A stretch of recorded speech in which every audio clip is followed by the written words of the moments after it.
그래서 이제 네. 마지막 관문으로 우리가 고마워. 오늘 대화의 마지막 관문으로 향하고 있는 상황인데 저도 이제 방송을 진행하고 있는 앵커입니다만은 기본적으로 이제 누구를 불러서 어떤 얘기를 할 때는 네. 굉장히 많은 고심 끝에 결정을 하게 되고 그 매불쇼의 경우에는 그 수요 난장판이라는 코너 자체가 명사를 모셔가지고 사전 녹화를 통해서 그 이야기들 하나하나 주워 담는 방식인 건데 어제 사실은 많은 사람들이 유시민이 나온다고 했을 때 어떤 얘기를 할 것이냐 그리고 어떤 수위에서 대통령에 대해 얘기를 할 것이냐 많이 궁금을 했고 녹화가 됐기 때문에 결과물이라는 것은 어느 정도 편집될 것이냐 그렇죠. 이것도 상당한 관심거리였는데 제가 보기엔 일부 편집 흔적이 있긴 합니다만은 상당 부분 강력한 방식으로 이재명 대통령에 대한 비판을 여과 없이 보여줬는데 그 방송을 계획했던 최욱의 본뜻은 좀 어떤 거라고 보십니까? 뭐 최욱 씨의 본뜻을 제가 뭐 그냥 추정을 해보는 건데 그냥 그분은 겸공을 따라가는 스탠스인 것 같아요. 그러니까 쉽게 말해서 김어준 씨, 정청래 대표 그리고 뭐 유시민 씨 이렇게 같이 가니까 이제 그걸 이제 주류로 생각을 하는 거고 주류에 편승하는 그 의도가 좀 가장 크다는 생각이 들고 그분은 비즈니스맨이잖아요. 결국에는 본인의 어떤 조회수나 이제 이쪽 비즈니스 논리가 상당히 강하게 작동하는 그 유튜브를 운영하는 뭐 주체는 아니지만 어쨌든 그 영향력을 가지고 있는 분으로서는 일단 유시민 씨가 핫한 인물이니까 본인이 그 편집도 전 잘했다고 생각해요. 그렇게 다 보여줘야죠. 그거 감출 그대로. 필요 없어요. 네. 그래서 저는 나라를 구했다고 생각해요. 최욱 씨가. 그래서 저는 어떤 본인의 판단은 유시민 씨를 통해서 어쨌든 이 국면에서 전당대회도 있고 또 본인의 이런 비즈니스 모델도 있고 했을 때 지금은 유시민을 투입해서 이 화제를 좀 매불쇼가 좀 이끌어 가봐야 되겠다. 이슈로 한번 가봐야겠다. 그렇죠. 네. 이 의도가 굉장히 크고요. 지금 최욱 씨는 남들이 그런 말 하더라고요. 요즘에 시중에서 2주간 왜 쉬었냐 그러더라고요. 그 2주간 쉰 무슨 개전의 정이 안 보여요. 그러니까 2주 동안 쉬고 나서 많은 분들은 그래도 좀 다른 모습과 조금 더 성찰된 모습을 아마 기대를 많이들 하셨을 텐데 그 기대가 이제 또 꺾이는 시점에 어쨌든 유시민 카드를 투입을 해서 다시 한번 이제 이 땔감을 떼서 어떻게 해보려고 하는 건데 결론만 말씀드리면 지금 최욱 씨가 하나 간과하고 있는 게 결국 유시민 씨도 이재명 대통령하고 싸우는 게 아니에요. 시대의 흐름에 퇴장을 명받았는데 우리 선수들이 퇴장 레드카드 나왔는데 안 나가면 어떻게 됩니까? 영구제명 당할 거 아니에요. 그리고 경찰들이 나와서 끌고 가겠죠. 그 질서 유지단들이 와가지고. 그러니까 유시민 씨는 지금 딱 레드카드를 받은 상황인데 거기에 대해서 지금 최욱 씨도 깊이 있게는 못 보는 것 같아요. 그래서 결국 이재명 대통령에 대한 결투 신청이 국민에 대한 결투 신청이고 이건 시대적인 종말을 지금 당할 수밖에 없는 그런 상황에 올라탄 건 전 좀 굉장히 좀 안타깝죠, 사실은. 한데 이제 CP로서 방송을 기획하기도 했던 입장에서는 네. 그 매불쇼의 이번 기획의 목적이라는 것은 좀 어떤 데 있다고 추정을 하십니까?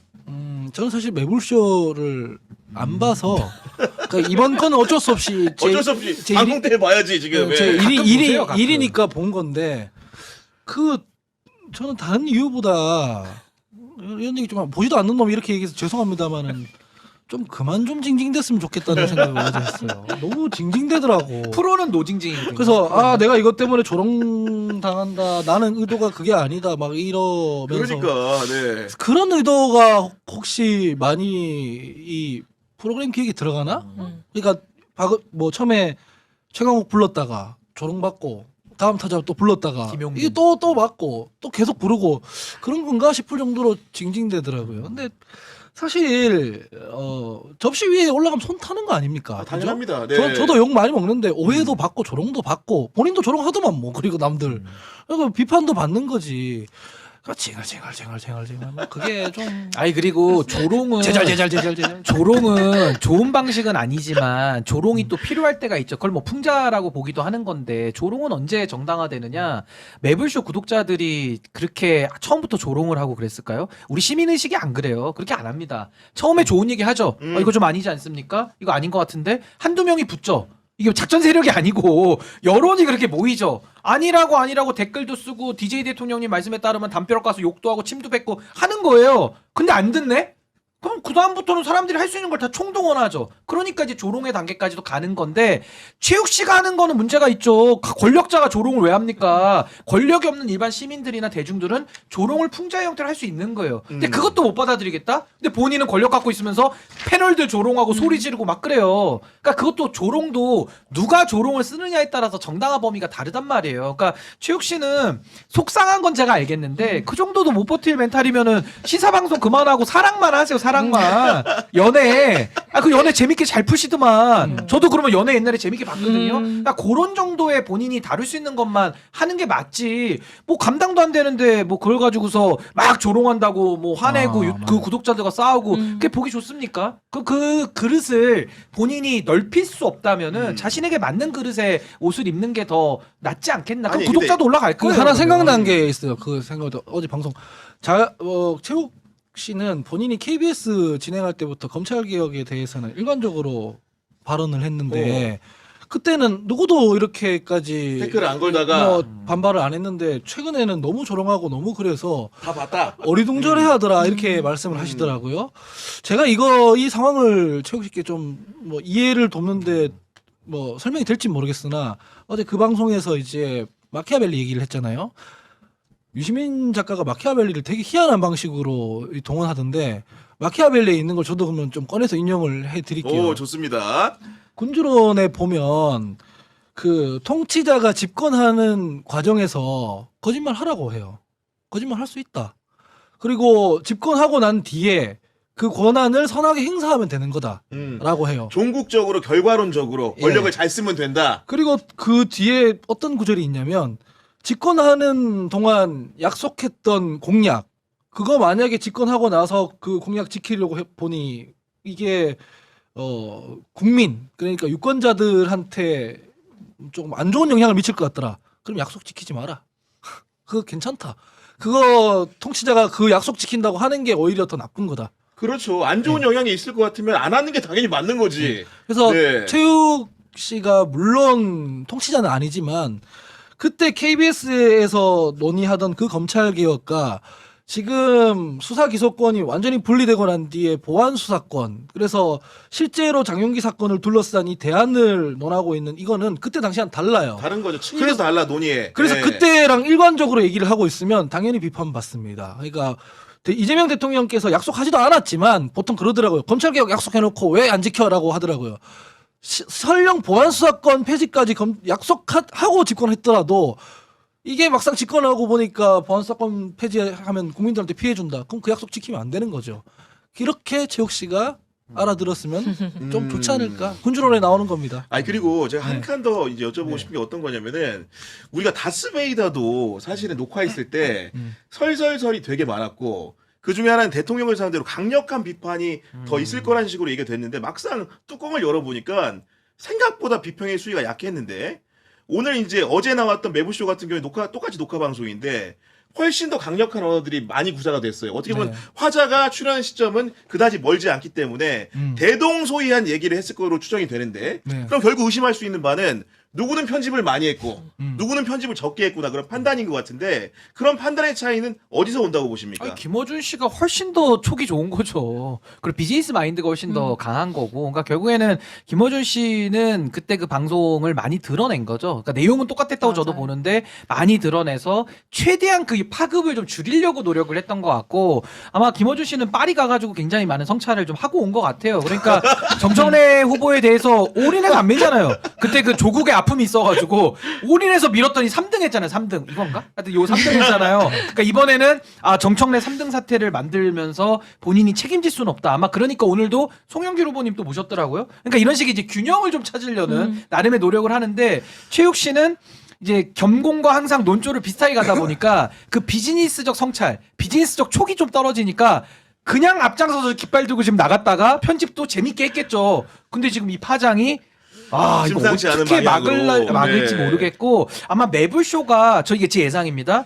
겸공보다 훨씬 먼저 무너질 것 같아요. 그러니까 둘이 이제 굉장히 기득권의 아성이 이렇게 있다면 겸공은 그래도 김어준 씨가 촉이 좋고 요 선은 넘으면 안 되는데 요걸 딱 알아요. 동물적인 감각으로. 근데 최욱 씨는 조금 이제 따라가는 관점이다 보니까 조금 그 판단은 김어준 씨보다는 미숙할 수 있어서 지금 너무 이렇게 엑셀을 너무 많이 밟았다. 그러니까 지금 돌아오기가 너무 힘든 거거든요. 그래서 그런 부분은 조금 최욱 씨가 네. 좀 되짚어 봐야 되지 않을까. 굉장히 어려울 거예요. 이렇게 근데 되면. 우리 기자들도 사실은 요즘 매불쇼나 이런 데 워낙 중요한 그 행위자들이 많이 나오기 때문에 그거 보고 기사도 쓰잖아요. 네네.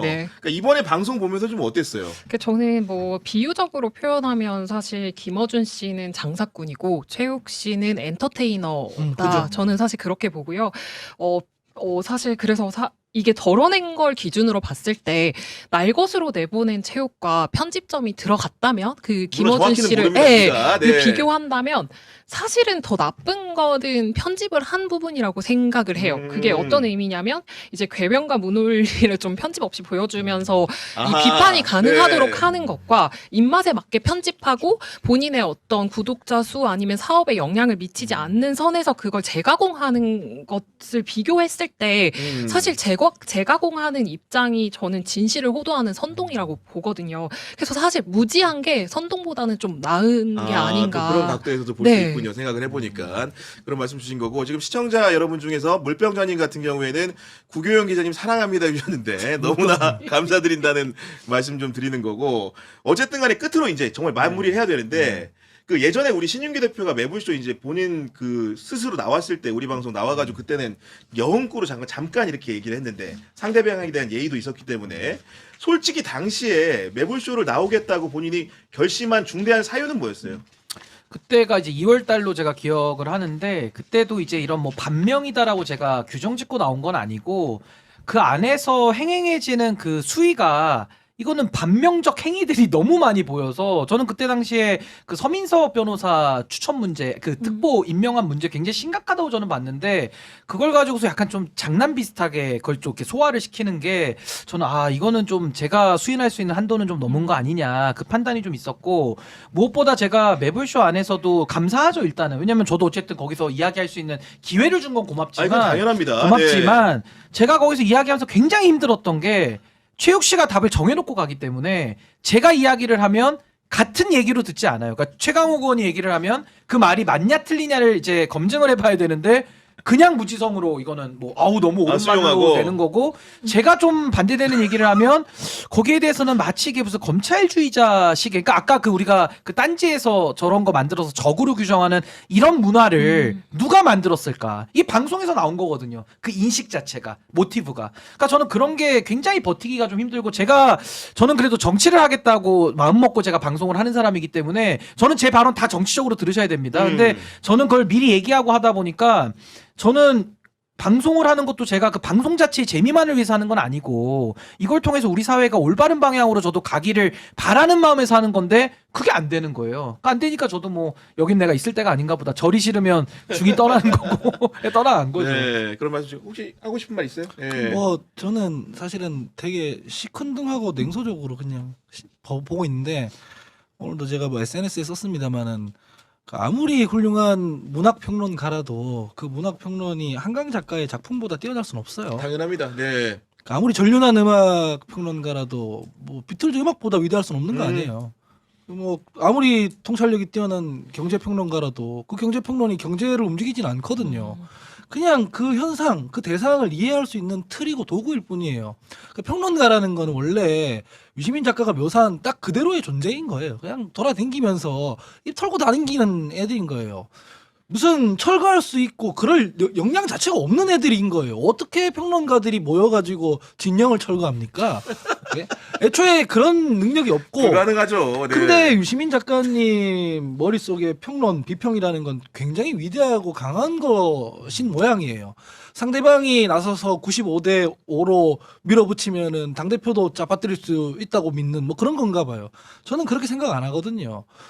유독 정치 평론만 다른 모든 평론과 달리 정치 자체를 흔듭니다. 영향력이 너무 크다 이거죠. 네. 실제로 책임져야 되는 정치보다 아무 책임도 지지 않는 정치 평론이 훨씬 더 영향력을 크게 행사합니다.